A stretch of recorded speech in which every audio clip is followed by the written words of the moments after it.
roll up, get your newspapers here. Wargaming are about to experiment with spotting mechanics, and it's a big, big deal. Hello, I'm RetroJules.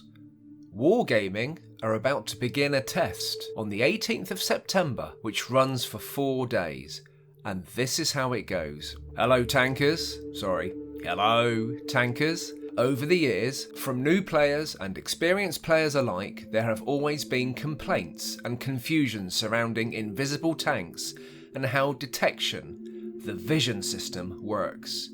The vision system, also known as the vehicle detection system, is what governs how and when vehicles appear to players in battle, based on if they are detected or not at any given time, how you can interact with that vehicle, and at what distance you can see that vehicle.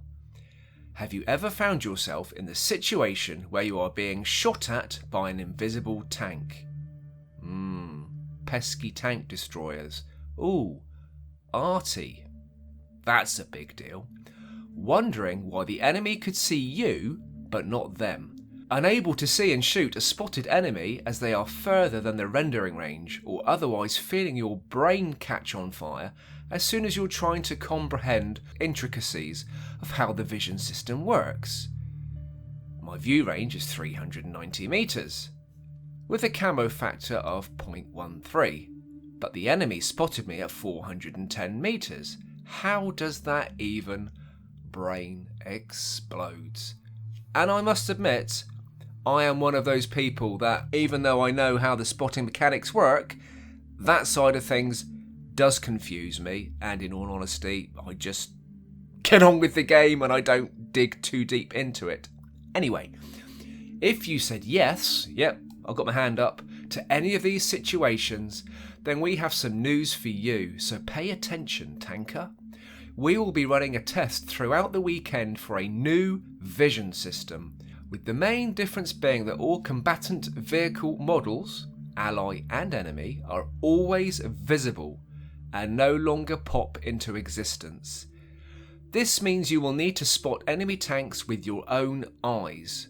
But don't worry, tanker, once an enemy gets close enough, the normal vision system will kick in and automatically spot them for you. This will impact the gameplay, classes and maps in various ways, most of which we can assume will happen, but we don't pretend to know the full extent of the impact. Here's some tips for you. Make use of bushes, trees to conceal your tanks. Stick close to cover and avoid driving into open fields. Move slowly and carefully when advancing. Most importantly, remember, if you can see them, they can see you too. We look forward to hearing your feedback in our dedicated forum thread, and keep an eye on your inbox for a survey. Please note there will be a server restart for World of Tanks SummerSlam on Friday, September the 18th, 2020 for the True Vision test. And there it is. And, well, where do we start with this one? Well, actually, let's start with the year 2019. The year that I didn't tank much. The year that everyone said, well, don't worry, Retro, you haven't missed anything, because nothing happened. 2019 was a dreadful year for World of Tanks on console, because it just wasn't being developed, it wasn't advancing, and yeah, it was a very, very dull year. 2020, no matter which way you look at it, is exciting and topical. Whether you agree with wrestling, some of the themes, this game is moving forward. Wargaming are working on it, and I love this feeling of game development. And let's be honest, if you don't develop a game, if you don't advance a game, if you don't tinker with a game, it's never going to move forward and it's always going to be stale. So I love the fact that they don't bring something like this just straight in.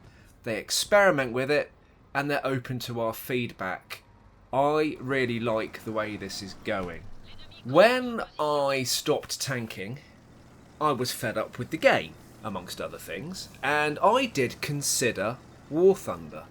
And the reason I considered War Thunder, and bear with me on this, is because it had a certain battle mode that you could play where you had to physically use your eyes to spot the enemy. Can't remember what the battle mode was, but apparently at the time it was only on PC and that specific mode wasn't available on console. And that appealed to me.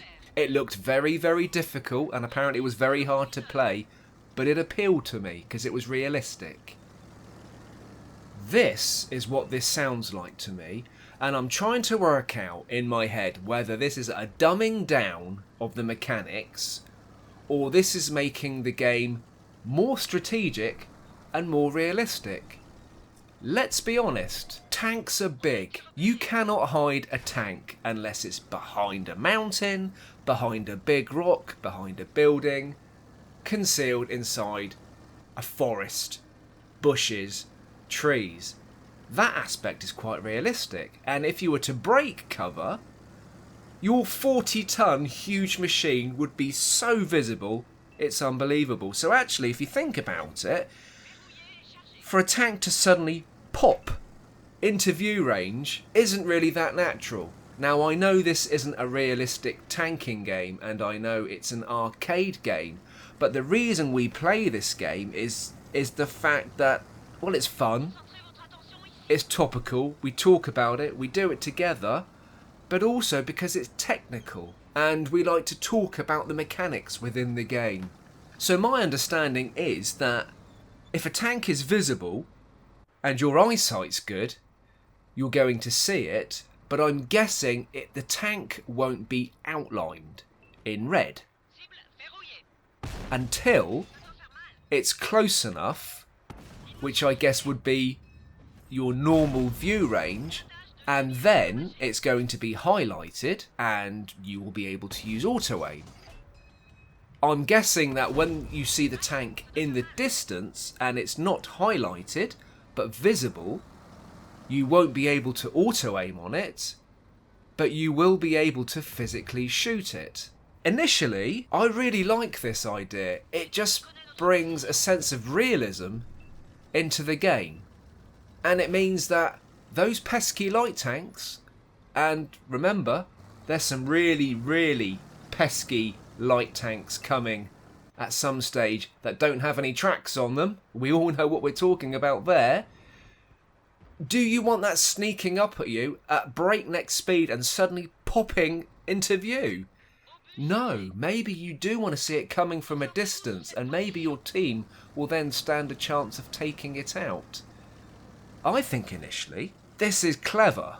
I don't think it's a dumbing down, but then it does make me wonder where optics come into this and where binoculars come into this and perhaps specific crew skills. But then I suppose where does it say? It says, this means you will need to spot enemy tanks with your own eyes. But don't worry, tanker. Once an enemy gets close enough, the normal vision system will kick in and automatically spot them for you. So I'm guessing, if you're not interested in trying to physically see tanks in the distance, or you just don't spot them, then the normal tanking mechanics will kick in, as we all know as the game is now. And I guess that's where optics and binoculars will still have a purpose. I do get quite annoyed that tanks can shoot you that you can't see. You know, you see the missile travelling through the air and coming at you, and you think, well, where did that come from? But certain tanks are suited to that sort of gameplay. I suppose if you are a sensible, strategic, clever tanker and you are using bushes for concealment, then that's a real skilled advantage for you.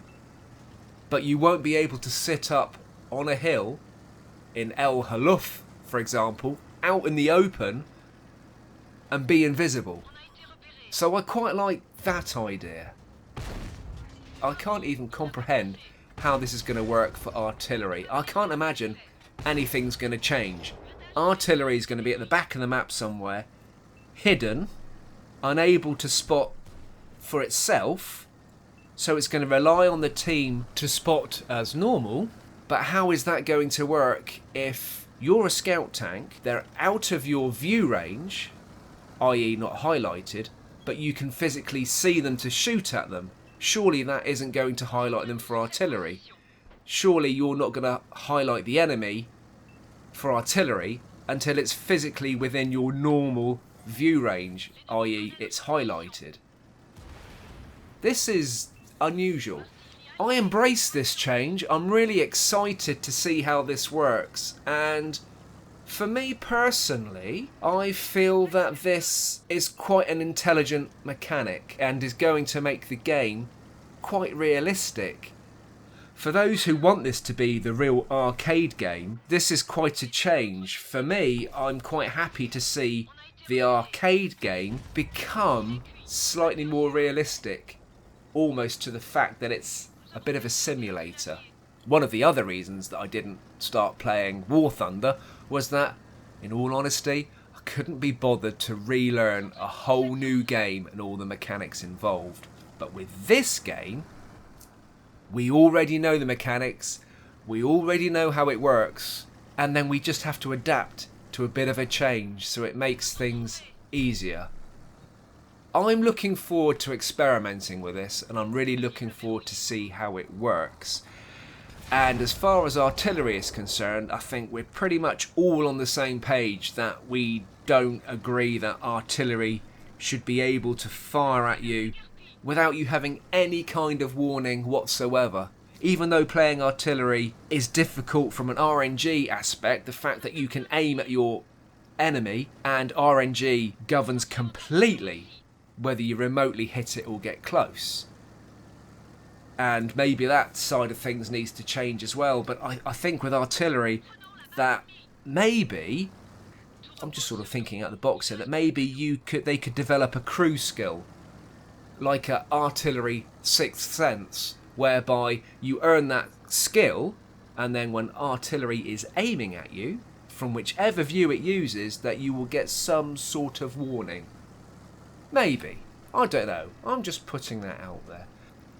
But, and this is quite a big but, is this going to increase campy gameplay? We already know that camping, sitting back, not advancing with the team can be a bit of an issue at the moment, and I just wondered whether this is going to increase people doing that. But then, is it going to stop people YOLOing and dying really quickly and not being a benefit to the team later? So is it going to improve the way a team works together? And as a whole, is it going to make this game a thinking game and much more strategic? I am really interested in what you think, potentially how this system is going to work, how it's going to impact the game, and how it makes you feel as a player, and whether you embrace this and think this is quite a cool feature and this is going to make tanking quite realistic, or whether you have a feeling that it's just not what you want, it's just not going to work. Really looking forward to your comments down below and what you think of this groundbreaking experiment. This is undoubtedly exciting, one way or the other, and at this stage it's an experiment. So please use the forum thread, please use the comments box down below, because as I normally do with any video that's topical, I will forward this video to Minto Vinto so he can see your reactions and what you think about this radical change. Keep safe, keep tanking, and I will see you right across the battlefield if you're not behind a bush. Oh, but that means you'll see me too. L'ennemi nous observe.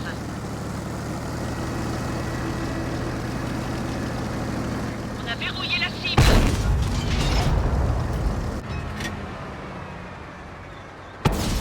C'est rentré comme dans du beurre. C'est vrai que l'obus l'a traversé. On ne peut pas tenir.